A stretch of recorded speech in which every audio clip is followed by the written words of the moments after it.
Okay. We'll go and rehab the...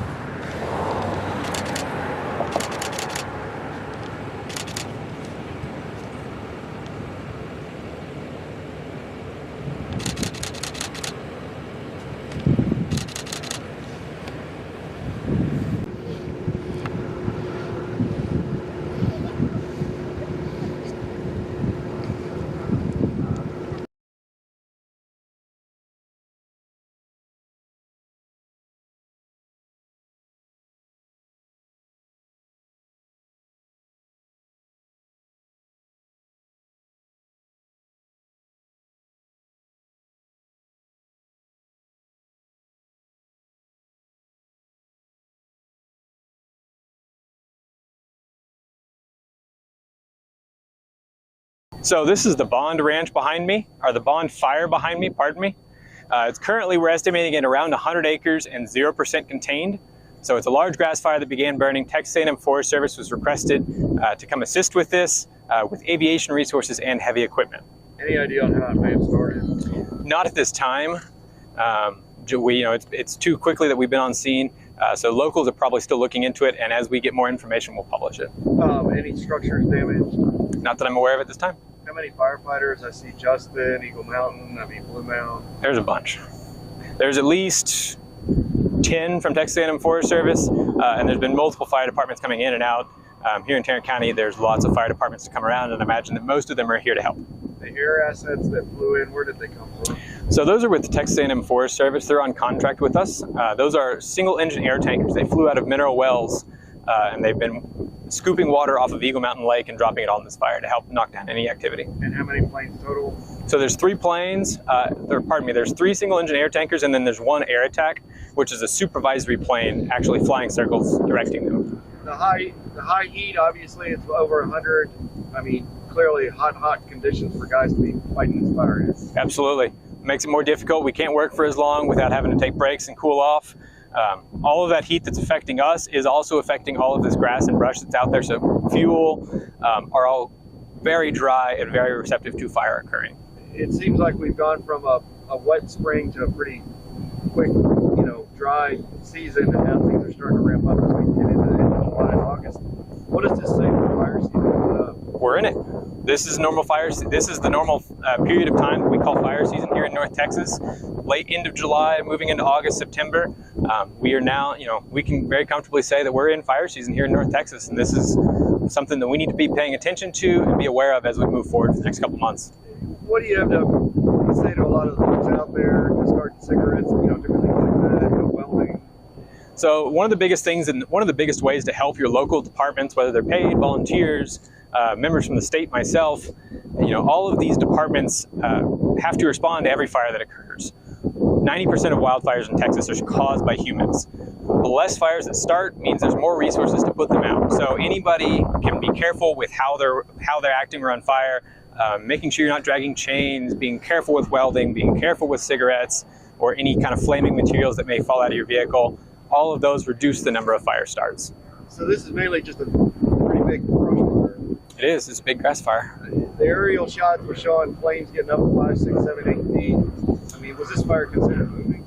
It was. So 8 feet in a large open grass field with some brush, that is absolutely showing some pretty active fire behavior. It was making some pretty considerable movements and runs behind us.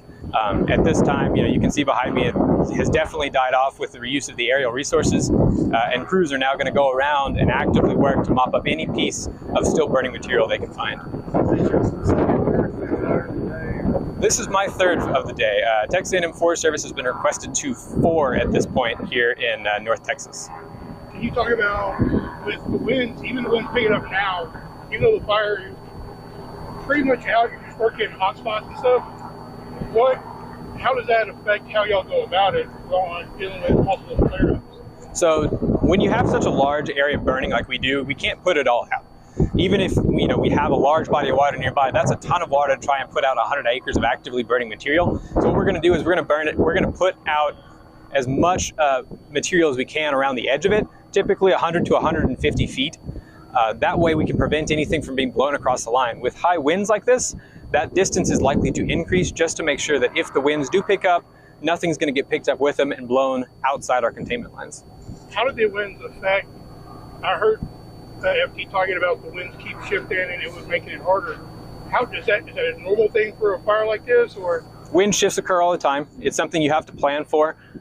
If the wind shifts drastically, you know, if you're talking a 90-degree wind shift, what used to not be a very active section of the fire can suddenly become very active and begin burning in a different direction. So it is we have to be very conscious of what the wind is constantly doing, because if we do notice a wind shift, you know, that suddenly presents higher increased danger for firefighters or members of the public.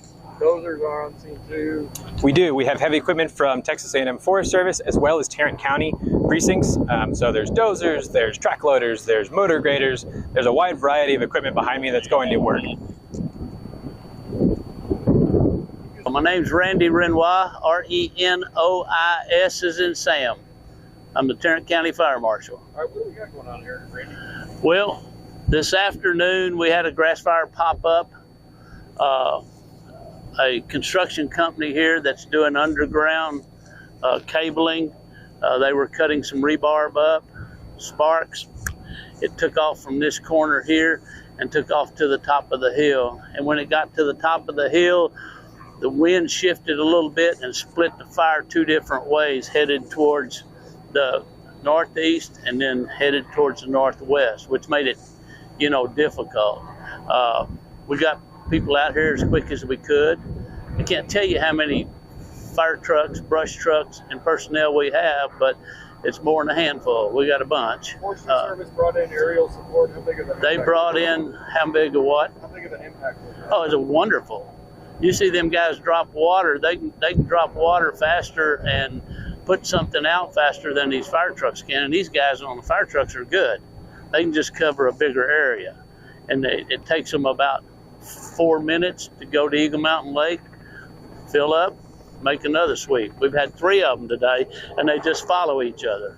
Can you talk about the evacuations in the nearby neighborhood? So what I know about evacuations is there were probably about, I'd say maybe 6 or 7 homes back over on Peden Road by the Gilmore Creek area that they asked the people to leave.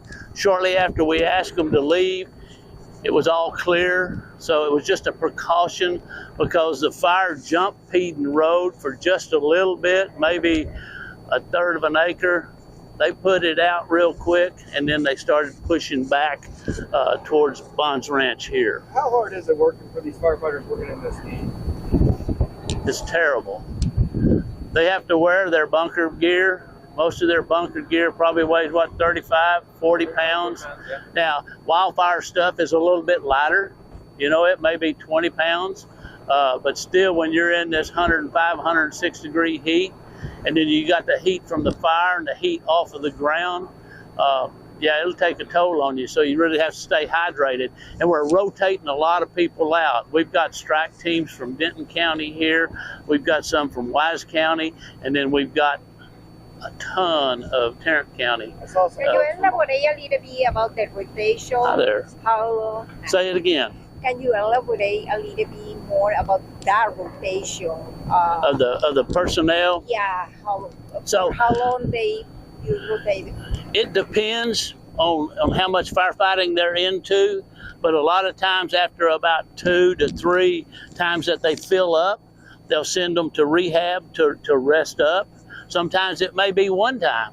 Depends on how much fire they get into. So you have to have a lot of people to rotate out in this temperature. We've been fortunate that we have a lot of resources in Tarrant County and our neighbors, and with the Forest Service here to bring what we need and bring it here pretty quick. So, do you know about what time this fire started, or what time y'all noticed it? It probably started about 3 or 3:30, somewhere in there, because I was over off of 30 about 3:30 and started seeing the plume. Did the construction crew that caused the fire, are they the ones that called it in, or did they try and put it out? That I don't know yet. I've been out here on the scene and I haven't been able to check reports or talk to alarm center or anything like that. So